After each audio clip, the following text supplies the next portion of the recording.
A história do Tupac Amaru realmente é uma história de um herói que se tornou quase mitológico. E eu, na verdade, eu falo pouco dele, né? Eu tenho essa... Eu não tenho, vamos dizer,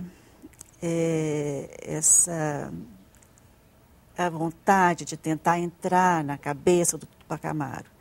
Não, eu quis relatar mais a coisa, o contexto em que ele surgiu,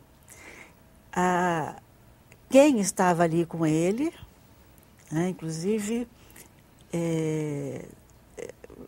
enfim, toda aquelas pessoas, por que elas juntaram a ele, por que elas participaram daquela rebelião, que era quase uma rebelião, enfim, meio suicida, né?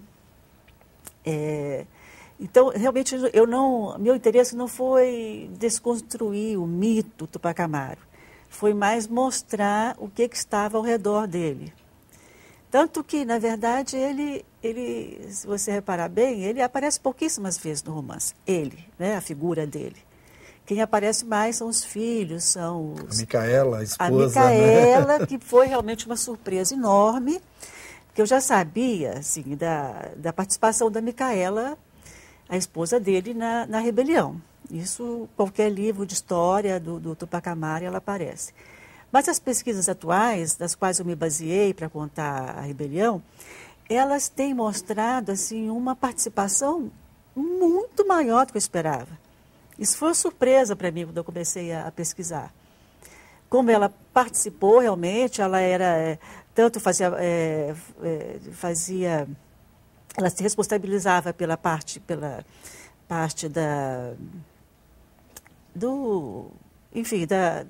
retaguarda, né, da rebelião, mas também participava dos conselhos, criticava Tupac Amaru. Um dos grandes problemas que teve, uma batalha foi a tomada do Cusco, né, que para muitos historiadores foi o que, vamos dizer assim, acabou com as chances dele de ganhar. Ela era a favor da tomada do Cusco naquele momento e brigou com ele, enfim.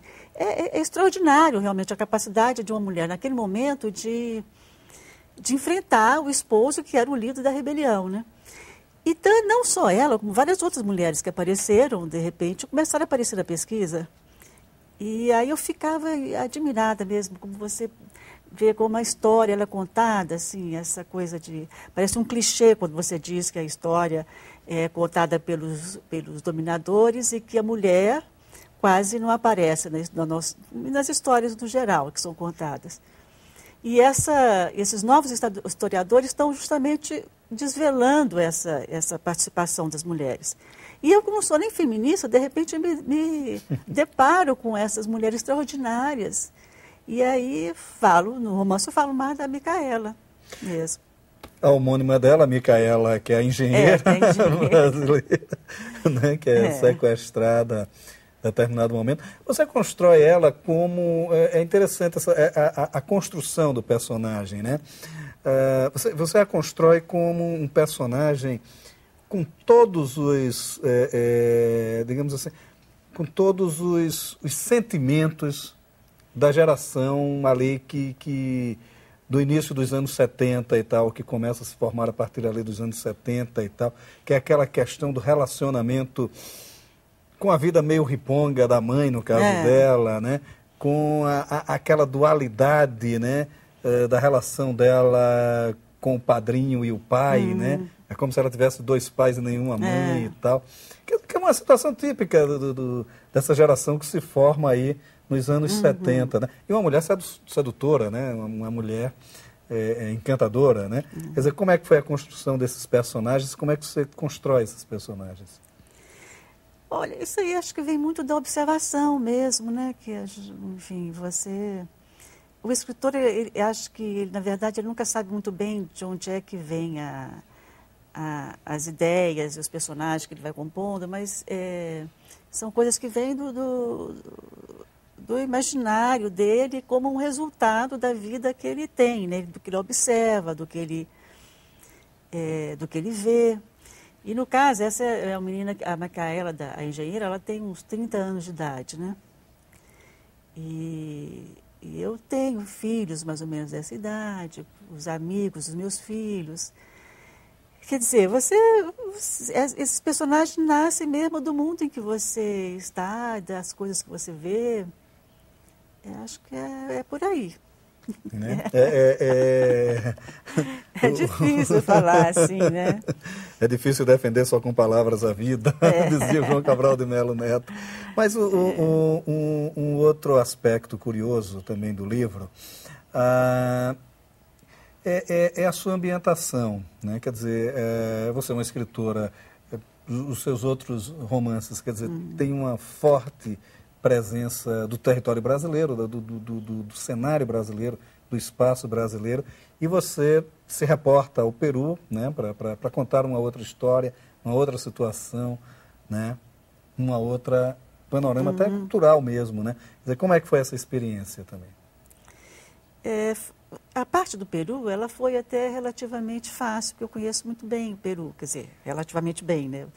Eu morei lá 4 anos e trabalhei como antropóloga, fiz pesquisa na Serra, né, dos Andes, com comunidades andinas. Então, era um cenário que eu conhecia. Já a Colômbia, não. Eu nunca estive na Colômbia.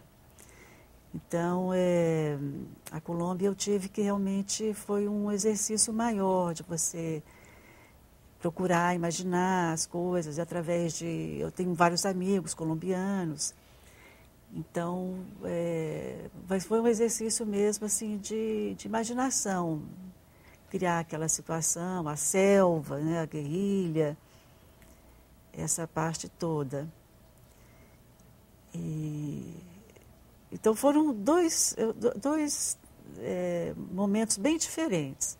Um falando de um cenário que eu conhecia, e o outro falando de um cenário que eu só conhecia assim, através de referências. O espaço sonhado, né?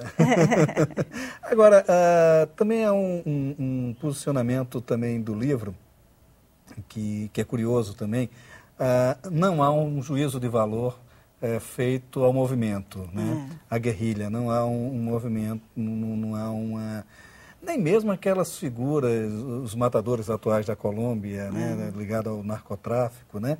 Quer dizer, há o estereótipo do gordo que aparece num determinado momento, mas não há um juízo de valores sobre essas figuras que são polêmicas por si só, né? Quer dizer, como é que foi trabalhar isso também?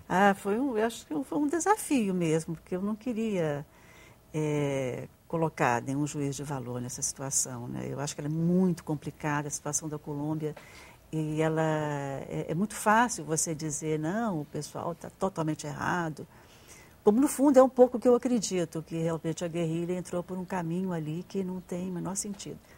Mas ela é uma situação muito complexa, não dá para a gente daqui ficar julgando isso. E depois, o romance, eu acho que você não tem que julgar as coisas. Eu acho que o escritor, ele coloca o problema, né? Ele levanta a questão. Ele dá alguns dados, levanta uma questão e faz o leitor pensar a respeito. Então, a minha ideia é mais levantar essas coisas todas e colocar para o leitor ele mesmo responder, ou ele começar a achar que não tem respostas, como eu não tenho a resposta, enfim. Acho que é preciso muito mais, conhecer muito mais a realidade para ter uma resposta sobre isso. Mas aí fica a cargo do leitor. Agora, como isso influi, eu estou falando assim, nos personagens, né? Quer dizer, eu estou falando, na construção dos personagens, você teve uma preocupação de um certo aprofundamento, o que há um certo tempo se chamava assim de aprofundamento psicológico dos personagens, né? Quer dizer, e toda essa movimentação acaba, de certa forma, influenciando, né, o sentimento de arte que tem a Micaela, a protagonista, frente à coisa concreta que ela constrói, a ponte, o certo sentimento de justiça do capitão da guerrilha, um certo devaneio, né, idealizado também, que tem o Joaquim, o padrinho dela, né, Joaquim mesmo, eu acho que é isso mesmo. Talvez tenha me fugido, mas acho que é Joaquim mesmo. Quer dizer, como é esse trabalho também de dar uma certa densidade e uma certa verossimilhança a esses personagens?